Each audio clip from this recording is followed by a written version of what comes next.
La canción apareció una madrugada cualquiera, pero no sonaba como nada que hubiera escuchado antes. No era nueva ni vieja, no pertenecía a ningún género reconocible, y sin embargo me resultaba incómodamente familiar, como si alguien hubiera logrado musicalizar un recuerdo que yo todavía no había vivido. La encontré mientras hacía zapping digital entre archivos olvidados, buscando otra cosa, siempre buscando otra cosa. ¿Cómo hacemos cuando no queremos admitir que estamos perdidos? El título era simple hasta la sospecha, una sola palabra que no decía nada y lo insinuaba todo on playing. Y entonces pasó. Los primeros segundos fueron normales, incluso decepcionantes. Un pulso suave, una textura de fondo que parecía grabada con equipos viejos, de esos que guardan ruido como si fuera polvo, pero a los pocos compases algo se desalineó. No la melodía, no el ritmo, sino una sensación física. El aire de la habitación se volvió más denso, como antes de una tormenta. Sentí un escalofrío que no tenía nada que ver con el frío. La canción no pedía atención. Trabajo hace años contando historias, investigando hechos, persiguiendo datos que se esconden detrás de versiones oficiales y silencios incómodos. Aprendí a desconfiar de todo, incluso de mis propias emociones. Pero esa madrugada, mientras la ciudad dormía y el semáforo de la esquina cambiaba de color para nadie, supe que no estaba frente a una simple rareza musical. Había algo más, algo que insistía. La letra entró tarde, casi con pudor. Una voz humana, demasiado humana, decía frases que no rimaban, que no buscaban ser cantadas, sino entendidas. Hablaba de lugares reconocibles, de decisiones pequeñas que cambian destinos grandes, de errores que todavía no habíamos cometido. Cada verso parecía escrito con información que nadie debería tener todavía. Me encontré tomando notas como en los viejos tiempos, pausando, retrocediendo, escuchando otra vez. Periodismo puro, aunque el objeto de estudio fuera una canción. Lo inquietante no era lo que decía, sino cómo lo decía. No había metáforas grandilocuentes ni promesas épicas. Hablaba como habla alguien que ya pasó por todo y volvió con la voz cansada. Mencionaba apagones, migraciones silenciosas, ciudades que cambian de nombre sin cambiar de lugar. Todo envuelto en una calma que daba más miedo que el pánico. Me descubrí pensando que así suenan las advertencias cuando ya es tarde para gritarlas. Decidí rastrear el origen del archivo, metadatos, foros, repositorios abandonados. El archivo parecía haber viajado más que yo. Había sido subido, borrado, vuelto a subir, siempre por usuarios distintos, siempre en horarios improbables. No había firma, no había autor, solo una fecha de creación que no coincidía con nada, como si el tiempo también hubiera dudado antes de aceptarla. No diré la fecha porque escribirla sería darle una forma que todavía no merece.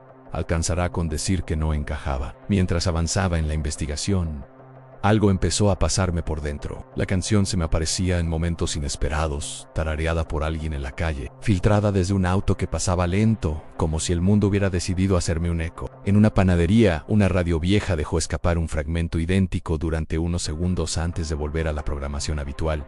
Nadie más pareció notarlo. Josiane. Y ahí empezó el miedo de verdad. Me pregunté si no estaría proyectando, si el cansancio, el insomnio y esa obsesión profesional por encontrar sentido donde a veces no lo hay, me estaban jugando una mala pasada.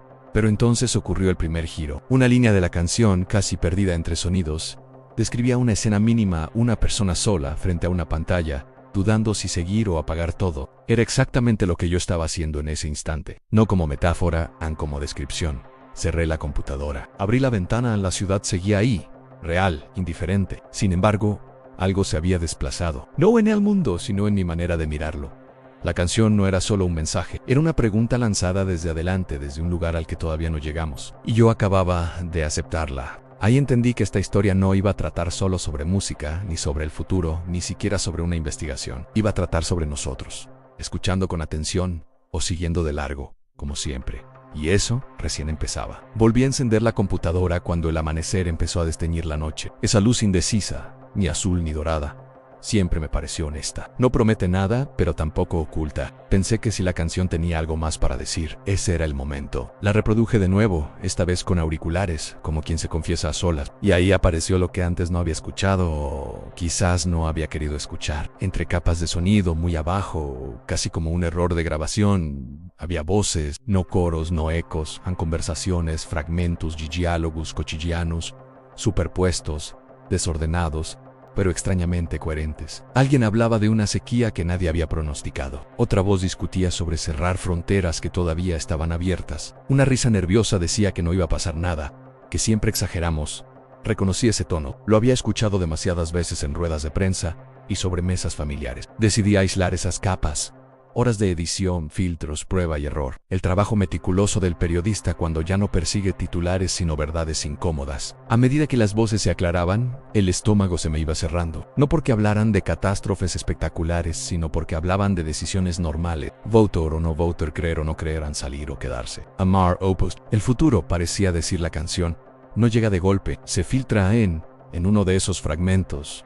Una voz femenina decía que ya no quedaba tiempo para discutir si era real, que lo real era el impacto. Esa frase me golpeó con la fuerza de lo obvio. ¿Cuántas veces habíamos perdido tiempo debatiendo diagnósticos mientras la fiebre subía? ¿Cuántas veces el presente se nos había ido mientras mirábamos gráficos que confirmaban lo que ya sentíamos en el cuerpo? Busqué a colegas, gente que confío, mentes entrenadas para no dejarse llevar por lo extraordinario. Les compartí la canción sin contexto, como quien lanza una botella al mar. Las respuestas tardaron. Y cuando llegaron, no fueron tranquilizadoras. Uno dijo que le había provocado una angustia inexplicable. Otra confesó que tuvo que apagarla antes de terminar porque sentía que alguien la estaba observando desde adentro del audio. Nadie habló de música. Todos hablaron de sensaciones. Ano de Elos, más escéptico que el resto, me escribió algo que todavía resuena. Dijo que lo peligroso no era que el mensaje viniera del futuro, sino que sonara tan lógico, tan probable, como si alguien hubiera tomado nuestras tendencias actuales, nuestras pequeñas renuncias, y las hubiera dejado madurar hasta el final. No hacía falta viajar en el tiempo para escribir esa canción. Bastaba con mirar sin mentirse. Esa noche soñé con la melodía, no como sonido, sino como espacio. Caminaba por una ciudad hecha de acordes, edificios que vibraban suavemente, calles que cambiaban de tono según mis pasos. En una plaza, una figura borrosa tarareaba la canción sin palabras. Cuando me acerqué, entendí que no tenía rostro porque podría ser cualquiera. Padre Asier yo, dentro de unos años, intentando avisar, desperté con una decisión que no fue del todo consciente. Si la canción era un mensaje, no podía quedármelo, pero tampoco podía presentarlo como una revelación. El periodismo me había enseñado que la verdad sin contexto es solo ruido. Necesitaba entender para qué existía ese mensaje, no quién lo había enviado, sino por qué. Volví a escucharla, esta vez sin analizar, sin pausar, sin tomar notas. Dejé que fluyera como se deja llover, y por primera vez sentí algo distinto al miedo. Sentí tristeza, una tristeza suave, casi tierna, como la de alguien que ama profundamente a la humanidad, y aún así sabe que va a tropezar otra vez con la misma piedra. La canción no pedía que cambiáramos el mundo en un día, pedía algo más difícil: que prestáramos atención, que escucháramos de verdad, que entendiéramos que el futuro no es un lugar al que vamos, sino una consecuencia que construimos incluso cuando creemos estar quietos. Cuando terminó, el silencio fue ensordecedor. Y en ese silencio entendí que la investigación recién empezaba. Porque si el futuro estaba intentando hablar, la pregunta no era cómo había logrado hacerlo. La pregunta era si íbamos a animarnos a escuchar lo que no queremos oír. Publicar algo así no es sencillo, no por falta de plataformas, sino por exceso de ruido. Vivimos rodeados de alertas que compiten por nuestra atención como vendedores en una feria infinita. Todo es urgente, todo es histórico, tadú, is, ahora. Como introducir una canción que no grita, que no amenaza, que no promete salvación en medio de ese caos. Me tomé unos días. Caminé la ciudad. Escuché conversaciones ajenas en cafés, en ómnibus, en plazas donde la gente habla con más honestidad cuando cree que nadie la oye. Y empecé a notar algo inquietante en frases de la canción. Estaban ahí, disfrazadas de comentarios sueltos. Una mujer decía que ya no reconocía las estaciones del año. Un hombre se preguntaba en voz alta cuándo había sido la última vez que una decisión política le había parecido realmente importante. Un adolescente hablaba de irse, no a un lugar específico, sino de irse en general, como quien quiere escapar del tablero completo. No era el futuro hablando, éramos nosotros afinando la voz. Decidí escribir un primer artículo, cauteloso, casi tímido. No hablé de mensajes del futuro, hablé de una canción anónima que parecía condensar el espíritu de época con una precisión incómoda. Analicé su estructura, su distribución errática, el modo en que activaba reacciones emocionales intensas. Periodismo clásico, o lo más parecido que queda. La respuesta fue inmediata y extraña. El artículo se compartió menos de lo esperado, pero los mensajes privados se multiplicaron. Personas que no conocía me escribían para decirme que habían escuchado la canción años atrás, o que la habían soñado, o que sentían que algo parecido estaba por ocurrir, aunque no supieran qué. Uno de esos mensajes me heló la sangre.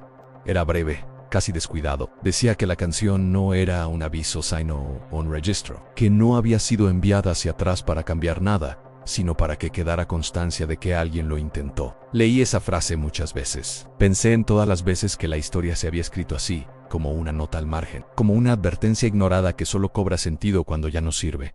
Volví al audio con esa idea en mente, ya no como periodista, sino como testigo. Empecé a notar detalles nuevos, pequeñas imperfecciones que parecían deliberadas, como si quien la hubiera creado hubiera querido dejar marcas humanas, errores mínimos, respiraciones mal cortadas, silencios apenas más largos de lo necesario. No era una inteligencia fría enviando datos, era alguien cansado pero todavía comprometido, alguien que sabía que no podía cambiar el rumbo completo, pero igual decidía hablar. En uno de los últimos tramos casi al final, la voz principal decía algo que hasta entonces me había pasado desapercibido. No hablaba de lo que iba a suceder, sino de lo que no hicimos. Enumeraba gestos simples que fueron postergados hasta desaparecer. Escuchar sin interrumpir, cuidar sin calcular, elegir pensando en alguien que no conocemos. No había reproche, solo una melancolía serena, como la de un padre que entiende que su hijo necesita equivocarse solo. Esa noche me encontré frente al espejo, preguntándome qué haría yo con ese mensaje si fuera cierto. Si de verdad viniera del futuro, ¿cambiaría algo? ¿O me limitaría a contarlo? Como siempre, creyendo que informar es suficiente. La respuesta no fue cómoda. Contar historias es una forma elegante de mantenerse a salvo. Escuchar de verdad implica riesgo. Decidí entonces hacer algo distinto. Compartí la canción completa, sin análisis, sin contexto, sin advertencias, solo el audio y una frase mínima, invitando a escuchar con tiempo. No entenderán a escuchar. El experimento fue arriesgado, casi irresponsable según algunos colegas.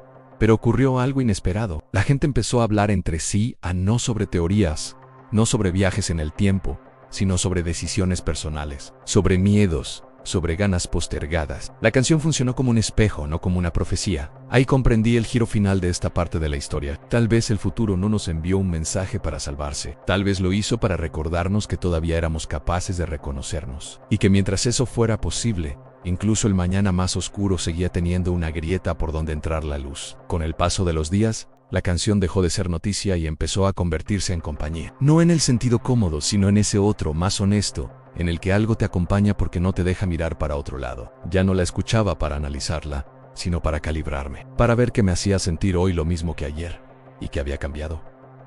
Descubrí que el mensaje no era fijo, se movía conmigo, como si el futuro no fuera una línea recta, sino un acorde que se afina o se desafina, según cómo apoyamos los dedos. Recibí un último correo que nunca respondí. Decía que la canción había sido creada después de todo. No después del apocalipsis, ni del colapso final, ni de un mundo en ruinas como nos gusta imaginar. Después de algo más pequeño y más brutal, la resignación. Según esa persona, el futuro no terminó en llamas, sino en silencio, en gente buena cansándose, en la costumbre de decir no vale la pena. En ese mundo, alguien decidió usar lo único que todavía atravesaba fronteras sin permiso en una canción, no para cambiar el pasado, sino para dejar constancia de que rendirse no era la única opción. No sé si creerlo. Y por primera vez, entendí que no importa. El periodismo me enseñó a buscar pruebas, a separar hechos de interpretaciones. La vida, en cambio, se empeña en recordarme que hay verdades que no se dejan encerrar en un archivo. La canción no necesitaba ser auténtica para ser verdadera. No necesitaba venir del futuro para hablarnos de él, porque el futuro, al final, siempre está escribiéndose con tinta del presente. Empecé a notar pequeños cambios en Mina. Nada épico, nada digno de un titular. Escuchaba más y hablaba menos. Dudaba un segundo extra antes de descartar algo. Llamaba a personas que hacía tiempo no llamaba, sin un motivo claro, solo por sí. El futuro no se había arreglado, pero yo ya no me sentía completamente ajeno a Elan. Y eso, sorprendentemente, alcanzaba para respirar un poco mejor. Pensé mucho en quién había grabado esa voz, en cómo habría sido su día antes de decidir apretar grabar. Si dudó, si pensó que nadie iba a escuchar, si se rió de sí mismo por creer que una canción podía hacer alguna diferencia. Me gusta imaginar que sonrió, que entendió que no iba a salvar al mundo, pero que igual estaba haciendo algo profundamente humano, hablarle a alguien que todavía no conocía, confiando en que del otro lado habría oídos atentos. La canción termina sin un cierre claro, no hay acorde final, no hay resolución. Se ve apagando, como una conversación que no se termina porque alguien se queda pensando.